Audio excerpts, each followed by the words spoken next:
बहुत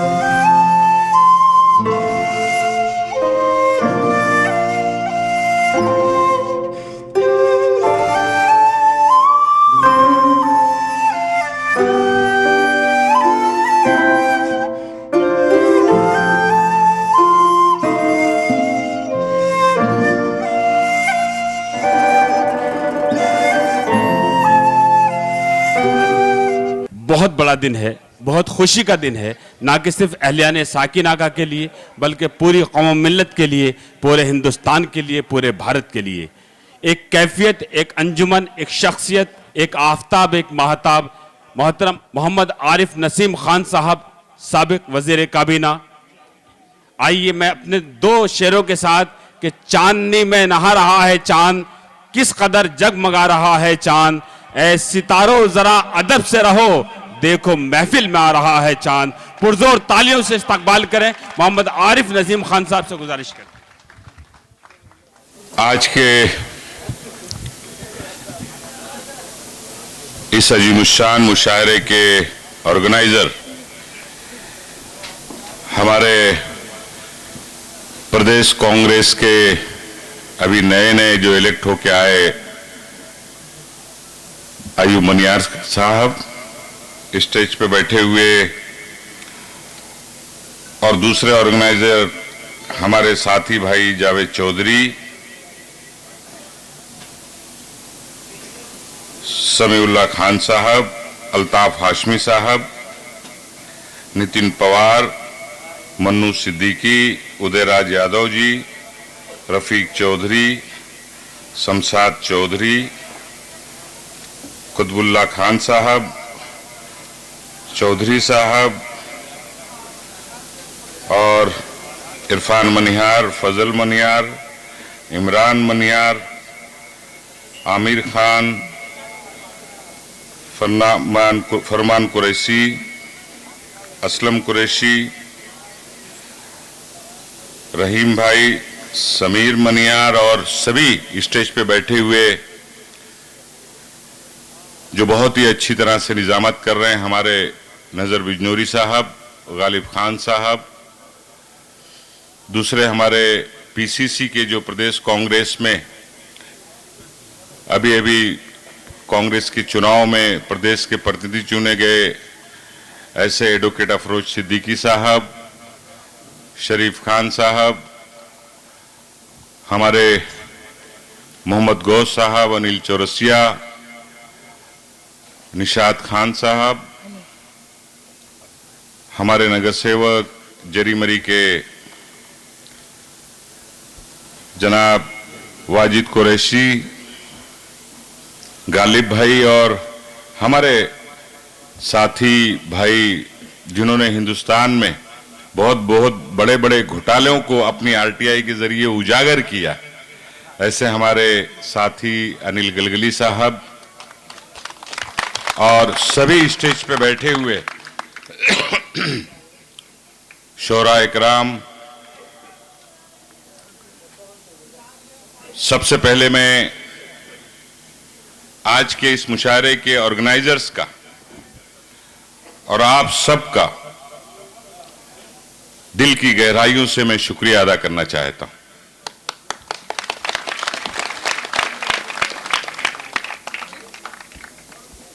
हमारे इलाके का एक नौजवान शायर राणा, महमूद राणा, उसके जज्बात में सुन रहा था, उसके जज्बात को सलाम, मैं उसका भी शुक्रिया अदा करना चाहता हूं। और यही कुछ बातें हैं जो नसीम खान का हौसला, आपकी प्यार और मोहब्बत ताकत देती है, जिस ताकत के बल पर पूरे महाराष्ट्र में फिरका परस्त ताकतों से नसीम खान लड़ने का काम करता है।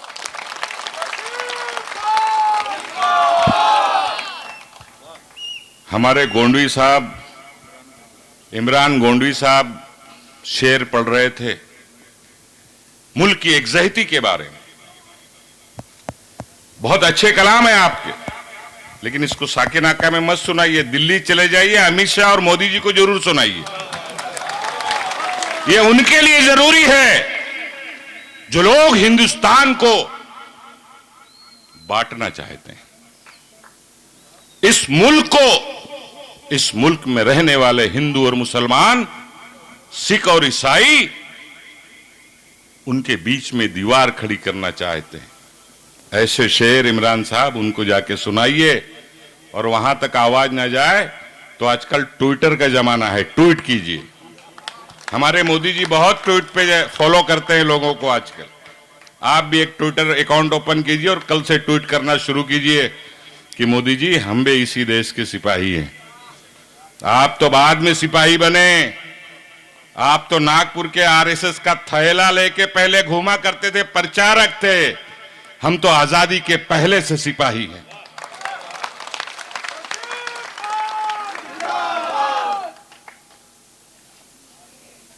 तुमने हमारे अलीम प्रतापगढ़ी साहब, शहजादा कलीम,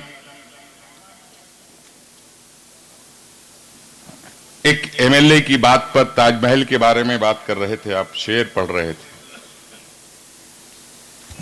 संगीत सोम उसका नाम है। आज ही मुझे किसी पत्रकार ने पूछा कि नसीम भाई, वो संगीत सोम ने ताजमहल के बारे में इस तरह से बातें की। मैंने कहा यार, छुट भैया के बारे में मुझसे क्यों जवाब लेना चाहते? ऐसे छुट भैया इस मुल्क में बहुत घुमा करते हैं, और जवाब लेना है संगीत सोम को तो जाके अपने देश के प्रधानमंत्री, अपने आका नरेंद्र मोदी जी से पूछ लें कि इस देश में मुगलों ने क्या किया है। सन 47 के पहले 1857 में अंग्रेजों को अगर इस देश से, इस मुल्क से निकालने की सबसे पहले किसी ने लड़ाई लड़ी तो बहादुर शाह जफर ने लड़ाई लड़ी। पूछो जाके नरेंद्र मोदी जी से। अभी म्यांमार गए थे, बर्मा, म्यांमार का नाम है बर्मा। वहां पर बहादुर शाह जफर की मजार है। मोदी जी जाके खड़े हो गए ऐसे हाथ बांध के। मैंने कहा यार, ये तो बहादुर शाह जफर की मजार पर खड़े हैं, क्या फातिया पढ़ रहे हैं क्या मोदी जी? आजकल वो भी करने लगे, क्योंकि एक पिछले दिनों कर्नाटका के एक बहुत बड़े आर्टिस्ट ने कहा कि हमारे देश के प्रधानमंत्री से बड़ा आर्टिस्ट इस देश में कोई नहीं है। बहुत बड़े कलाकार हैं। प्रकाश राज ने कहा, मैं उन्हीं की बात दोहरा रहा हूं, मैं नहीं कुछ कह रहा हूं, मैं वैसे भी कुछ नहीं कहता। तो ये हालात इस मुल्क की बनी हुई है। क्या हो रहा है? कभी लव जिहाद के नाम पर, कभी ज़बीहे के नाम पर, कभी गौरक्षा के नाम पर। आखिर ये मुल्क कैसे चलेगा? कहते हैं 70 साल में क्या किया मोदी जी? 70 साल में जो कुछ आज इस मुल्क में हुआ है वो 70 साल में हम लोगों ने किया है, और किसी ने कुछ नहीं किया। आज इस मुल्क में, जिस मुल्क में आजादी के बाद सुई नहीं बनती थी, जिस मुल्क में सन 47 के बाद 33 करोड़ की आवाम थी इस मुल्क में, उस 33 करोड़ आवाम के पेट भरने के लिए गेहूं, अनाज पैदा नहीं होता था। हमारी सरकारें उस जमाने में बाहर से इंपोर्ट किया करती थी गेहूं, ताकि हमारे मुल्क में रहने वाले 30 करोड़ लोगों का पेट भर सके। और आज 125 करोड़ का मुल्क है। हमारे देश का, हमारे मुल्क का किसान इतनी मेहनत करके फसल उगाता है कि 125 करोड़ लोग पेट भर के खाते हैं, और 40% से ज्यादा एक्सपोर्ट किया जाता है।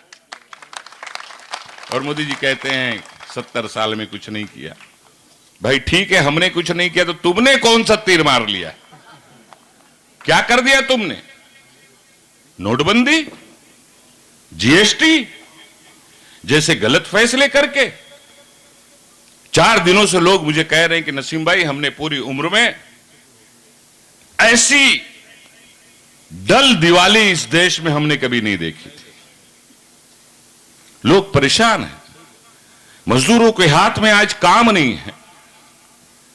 बिजनेस कारोबारी तिजारत वाला बेचारा पूरा महीना जीएसटी का अकाउंट बनाने में वक्त चला जाता है, उसका समझ में नहीं आता है कि वो कारोबार और तिजारत कब करेगा। माहौल डर, इस तरह का माहौल पूरे मुल्क में आज है। लेकिन शुरुआत हो चुकी है, शुरुआत हो चुकी है। घमंड ज्यादा दिन, तकब्बुर ज्यादा दिन नहीं रहता। हर उरूस को जवाल की तरफ आना पड़ता है। इस शख्स का भी जवाल शुरू हो चुका है, शुरू हो चुका है। मैंने 2014 में किसी शायर ने एक शेर कहा था कि वो साहिबे किरदार नहीं हो सकता, वो साहिबे किरदार नहीं हो सकता, वो मक्कार है, वफादार नहीं हो सकता। जिसने खेली है गुजरात में लहू की होली, वो इस मुल्क का सरदार नहीं हो सकता। कैसे हो सकता है?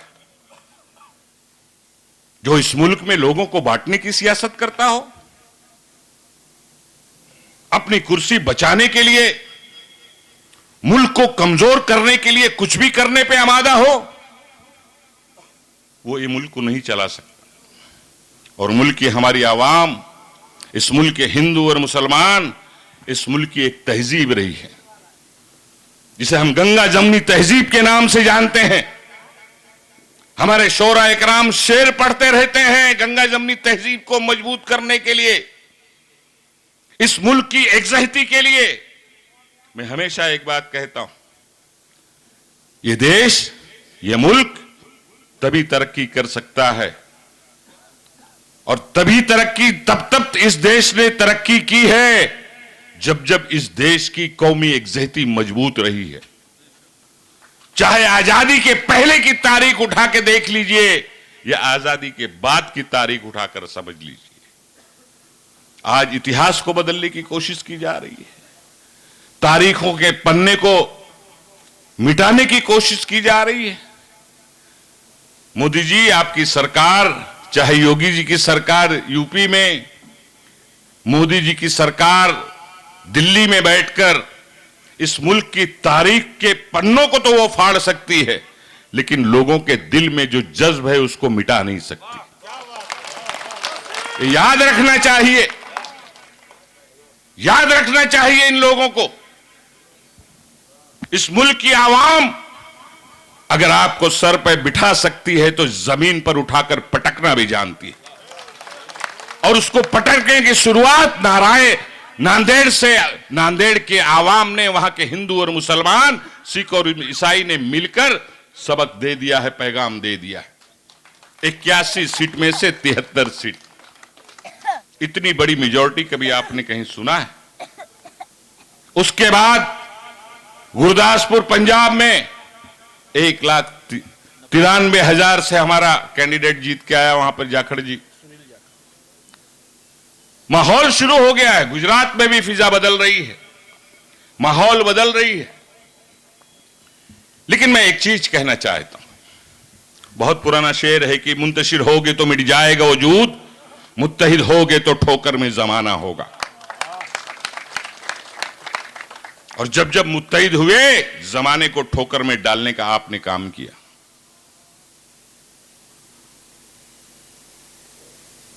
आज राणा ने, उस नौजवान ने मालेगांव की बात की, मालेगांव को बेगुनाह लोगों को छोड़ाने की हमारी कोशिशों को उसने अपने शेर में ढाल के कहा। बहुत सारी चीजें हैं, लेकिन इसका सारा सेहरा आपके सर जाता है, इसका सेहरा आपके सर जाता है। क्योंकि जब जब चुनाव हुए चांदीवली के, तब तक आप सब ने मुत्तहिद होकर फिरका परस्त ताकतों को मुंहतोड़ जवाब देने का काम किया।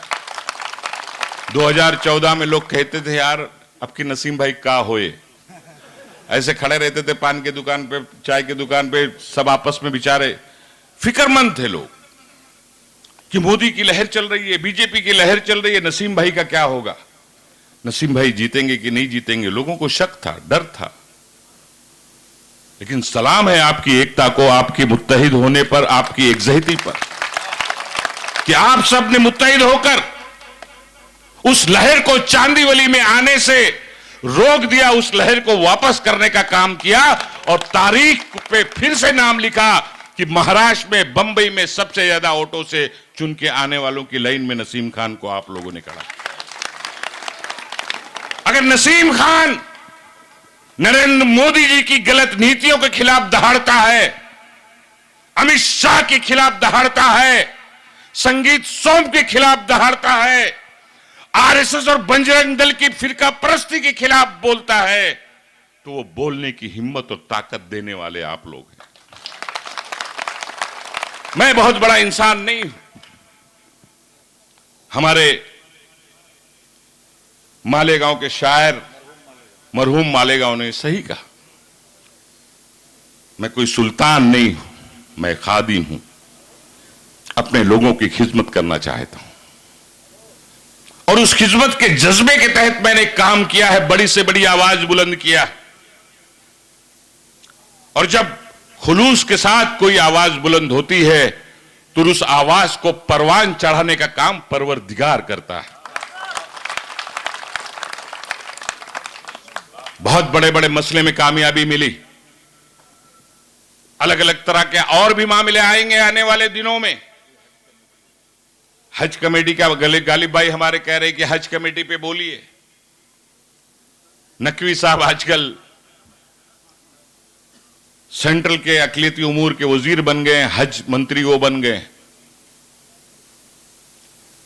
गालिब भाई, अगर नकवी साहब हज कमेटी की पॉलिसी बनाने बैठेंगे, मोदी साहब के मंत्री और वो भी मुख्तार अब्बास नकवी, तो आप समझ लीजिए कि किस तरह की पॉलिसी बनाएंगे। और पॉलिसी बनाने के लिए उन्होंने एक कमेटी भी तश्कील दे दी और 15 दिन में उस कमेटी की रिपोर्ट भी मंगा ली और उसमें यह सिफारिश भी करा लिया कि अब तो औरतें भी बिगर महरम के हज पे जा सकती हैं, उनको भी हम जाने की इजाजत देंगे। 21 जगह पे पूरे मुल्क में हुज्जाज इकराम को आसानी से हज के लिए जो इंबार्गेशन पॉइंट हिंदुस्तान की सरकार ने बनाया था, उसको खत्म करके सिर्फ 9 जगह पे इंबार्गेशन पॉइंट रखा जाएगा, यह सिफारिश कर दी। आखिर कोई भी सरकार हो, सरकार अगर कोई पॉलिसी बनाती है तो आवाम के फायदे के लिए बनाती है। 21 इंबार्केशन पॉइंट महाराष्ट्र में, हमने महाराष्ट्र में 3 जगह से फ्लाइट शुरू करवाई थी। नागपुर से शुरू करवाई, औरंगाबाद से शुरू करवाई, बंबई में पहले से जाती थी। अब उन्होंने सिफारिश कर दी कि नागपुर का कैंसिल कर दीजिए, औरंगाबाद का कैंसिल कर दीजिए, सिर्फ बंबई से जाएगी। हाजियों का कोटा जो है उसका 30% कोटा प्राइवेट टूर ऑपरेटर को दे दिया जाए। इस तरह की बातें मैंने उसी दिन मुख्तार अब्बास नकवी साहब को लिखा और बयान दिया कि खबरदार, हमारे शरीयती मामले में, शरीयत के मामले में अगर आपने गलत तरह से दखलंदाजी करने की कोशिश की तो हिंदुस्तान का मुसलमान बर्दाश्त नहीं करेगा। हम सब चीज बर्दाश्त कर सकते हैं, जितना चाहे हमें दबा लो, हर चीज के लिए हम दब सकते हैं, सब्र कर सकते हैं, क्योंकि अल्लाह ने फरमाया है इन्नल्लाह मअस साबिरीन, कहा सब्र करने वालों के साथ अल्लाह होता है। हम सब्र करेंगे, लेकिन हमारे मजहबी हुकूक पर अगर कहीं किसी किस्म का जर्ब लगाने की तुमने कोशिश की तो हिंदुस्तान का मुसलमान ये बर्दाश्त किसी कीमत पर नहीं करेगा। हमारे लोगों को बांटने की कोशिश की जा रही है। मैं हमेशा एक चीज कहता हूं, मैंने नांदेड़ में भी लोगों से जाके कहा था कि 2014 में 12 में आपने जज्बात में नरेंद्र मोदी जी और अमित शाह का भेजा हुआ हैदराबाद का पार्सल आपने अपने घर रख लिया था। जिसकी वजह से बीजेपी वहां पर परवान चढ़ रही थी। अब ये पार्सल को बहिरंग वापस कर दो, थोड़ा हिकमत अमली अख्तियार करो। हिकमत अमली तो हमारे नबी करीम सल्लल्लाहु अलैहि वसल्लम ने भी तो अख्तियार की थी। मक्के से मदीना हिजरत करके वो हिकमत अमली थी। नहीं तो हमारे जिसकी शान में, जिसके लिए जमीन और आसमान अल्लाह ने बनाया, अगर वो हमारा नबी अल्लाह की बारगाह में हाथ उठा देता और जो दुआ कर देता, हमारा ईमान है कि अल्लाह उसको एक सेकंड में उसको पूरी करता। आपको मक्के से मदीना हिजरत करने की जरूरत नहीं थी। मक्के के मुशरिकों को नेस्त नाबूद करने के लिए मेरे नबी का 2 हाथ उठाना ही काफी था। लेकिन वो हिकमत अमली थी कि ऐ नबी हिजरत कर लो। आपने हिजरत की, आखिर कामयाबी मिली या नहीं मिली? मुशरिकीन खत्म हुए कि नहीं हुए? मुखालिफीन कलमा पढ़े कि नहीं पढ़े? तो हमें कभी कभी हिकमत अमली का सहारा तो लेना चाहिए। क्यों बढ़ जाते हैं हम? हिंदुस्तान में फिरके बहुत हो सकते हैं, मसलक बहुत हो सकते हैं, लेकिन मसाइल एक हैं। इस बात को हमें याद रखना चाहिए। हमारे मसाइल एक हैं। वही पुराना शेर फिर से दोहराऊंगा कि मुंतशिर होगे तो मिट जाएगा वजूद, मुंतशिर होगे तो मिट जाएगा वजूद, मुत्तहिद होगे तो ठोकर में जमाना होगा। मुत्तहिद होइए और अपने लोगों के साथ जो हमारे नबी ने हमें पैगाम दिया है, प्यार का, मोहब्बत का, भाईचारगी का। लोग कहते हैं यार हिंदू मुस्लिम में बहुत माहौल खराब कर दिया है, ये लोग करते रहते हैं। मैं कहता हूं कि प्यार और मोहब्बत और खुलूस का जो आपके पास दरवाजा है, उसको थोड़ा खोल दो, वसी कर दो, वसी कर दो, समेट लो सबको अपने साथ। उसके बाद चाहे नागपुर आ जाए, चाहे दिल्ली आ जाए और चाहे यूपी आ जाए, कुछ नहीं बिगड़ने वाला है। कोई किसी के वर्गलाने में नहीं आने वाला। हमें भी थोड़ा कुछ कदम उठाना चाहिए, हमें भी 2 कदम आगे बढ़ना चाहिए और उसकी कोशिश करनी चाहिए। जो ये सूरत है, ये सूरत बदलने के लिए हमें कुछ कदम उठाना चाहिए। ये मैं आपको कहना चाहता हूं। मैं ज्यादा लंबी बात नहीं करना चाहता। मैं अपनी जिम्मेदारी का एहसास करता हूं और अपनी जिम्मेदारी का एहसास हमेशा रहता है। एमएलए में जरूर आपका हूं, लेकिन नुमाइंदगी पूरे महाराष्ट्र की करता हूं, नुमाइंदगी पूरे महाराष्ट्र की करता हूं।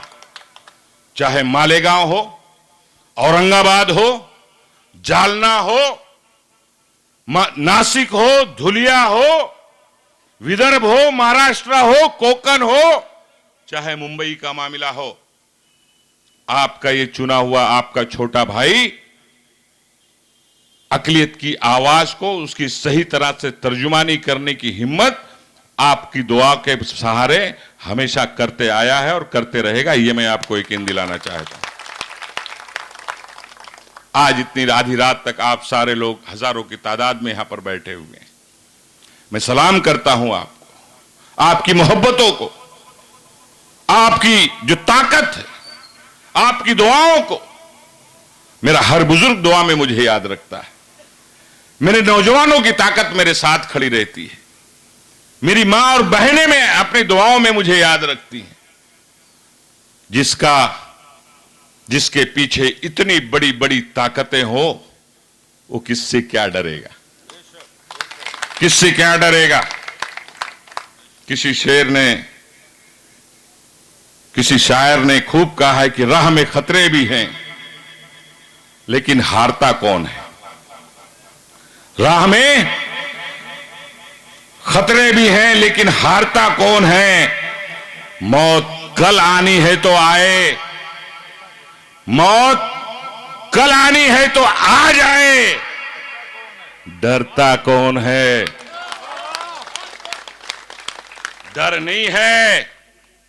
बेखौफ और बेखतर होकर नसीम खान आपकी तर्जुमानी करता है, आपके जज्बात की तर्जुमानी करता है और इंशाअल्लाह ताला करते रहेगा। और हमने ऐसा कोई काम आज तक पिछले 18 साल से महाराष्ट्र की सियासत में हम एमएलए हैं, 4 बार वजीर आपकी दुआओं से, अल्लाह के फजल से हम रहे, लेकिन अपने लोगों का सर कभी ऐसा कोई काम नहीं होने दिया कि हमारे इलाके के लोगों का किसी के सामने सर झुक सके। सीना सिफर होकर रहें और इंशाअल्लाह ताला सीना सिफर होकर रहेंगे, ये मैं आपको यकीन दिलाना चाहता हूं। आज हालात बदल रहे हैं, बहुत सारी चीजें हैं जो हम बात नहीं कर सकते, बहुत सारी मामलात हैं जो सरेआम गुफ्तगू भी नहीं की जा सकती, लेकिन हमें समझना होगा और समझ समझ कर कदम उठाना होगा, क्योंकि यह मुल्क इतनी आजादी से, बड़ी आसानी से यह मुल्क को आजादी नहीं मिली है। हमारे हजारों लाखों उलमाए इकराम ने अपनी जान की शहादत दी है, हमारे बुजुर्गों ने अपनी जान माल की कुर्बानी दी है, तब जाकर ये मुल्क आजाद हुआ है। आज जो बड़ी बड़ी बातें करते हैं, राष्ट्रवाद की बात करते हैं, जरा इन राष्ट्रवाद की बात करने वाले को पूछिए, जब अंग्रेजों की गोलियां चलती थी, अंग्रेजी सिपाही अपनी बंदूक के कुंदों से आजादी के मतवालों को सीने पर मारते थे, गोलियां चलाते थे, छलनी करते थे, तब आज जो ये राष्ट्रवाद का नारा लगाने वाले नागपुर वाले हाफ चड्डी वाले हैं, तब ये दिखाई नहीं देते थे, तब ये उनके खबरी हुआ करते थे बंबई की जबान में। मुखबिर भी तो और अच्छा लफ्ज है, लेकिन एक खबरी हुआ करते थे मुंबई की जबान में। आज ये राष्ट्रवाद की बात करते हैं। कर लो, जितना करना है कर लो, जितना जुल्म ढाना है ढालो, लेकिन जिस तरह से नसीम खान को 18 साल हो गया है, 18 साल में एक पीढ़ी तैयार होती है, बच्चा पैदा होता है, 18 साल में वो बालिग कहलाता है। और हमारे मरहूम वजीर आजम राजीव गांधी ने उन 18 साल के नौजवानों के हाथ में वोट देने का कानूनी अख्तियार दे दिया है, जिस कानूनी अख्तियार को हमारा नौजवान लेके मोदी जी की पार्टी की जमानत जब्त कराएगा।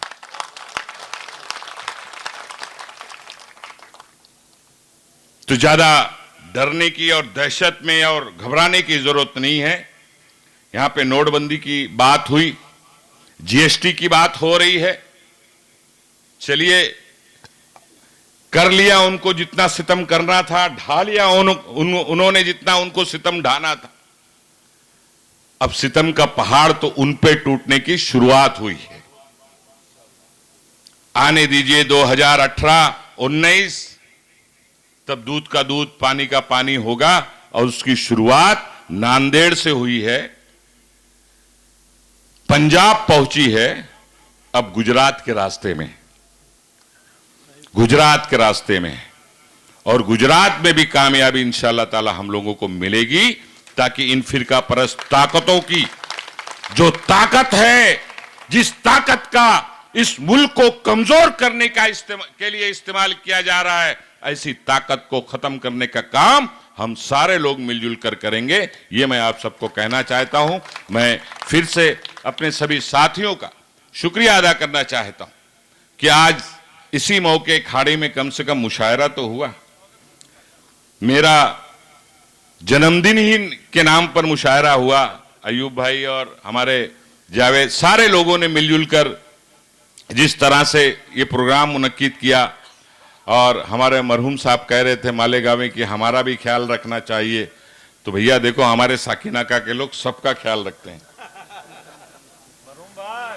सबका ख्याल रखते हैं। उन्होंने आज आप सबको यहां पर बुलाया और आप सब लोगों ने इस इलाके में हमारे लोगों को अच्छे अच्छे शेर सुनाए और अब ये मुशायरा मुझे लगता है कि चलता ही रहेगा।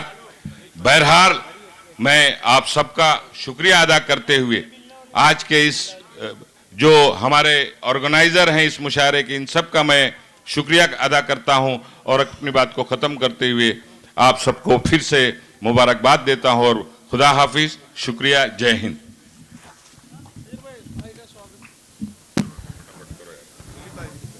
दोस्तों, आज के दिन, आज का ये जश्न पूरी मुशायरा कमेटी अयूब मनिहार साहब, जावेद चौधरी साहब और उनकी पूरी टीम से की जानिब से साबिक वजीर काबीना मोहम्मद आरिफ नसीम खान साहब का इस्तकबाल,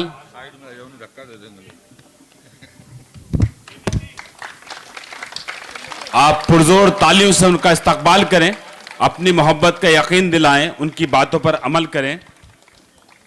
कई अशार उन्होंने सुनाए और ये बिल्कुल सच्ची बात है कि न समझोगे तो मिट जाओगे ए हिंदुस्तान वालों, तुम्हारी दास्तानें तक न होंगी दास्तानों में। मुत्तहिद हो तो बदल डालो निजामे गुलशन, मुंतशिर हो तो मरो शोर मचाते क्यों हो। दोस्तों, इस वक्त तमाम गिले शिकवे मिटाकर हिंदुस्तान की आबरू फिर खतरे में है और हिंदुस्तान इन नौजवानों के हाथों में है।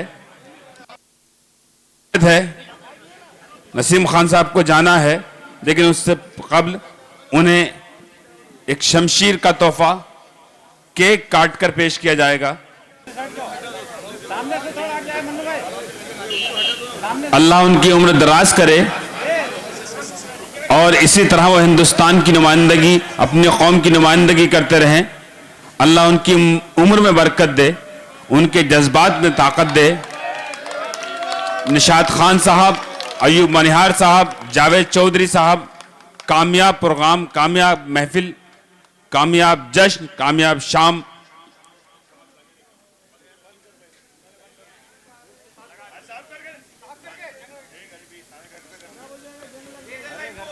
अंग्रेजों के परचम को हमने ही झुकाया है, अशफाक ने, टीपू ने खून अपना बहाया है। हम सब की बदौलत ही आजाद हुआ भारत, भारत को सुपर पावर हमने ही बनाया है।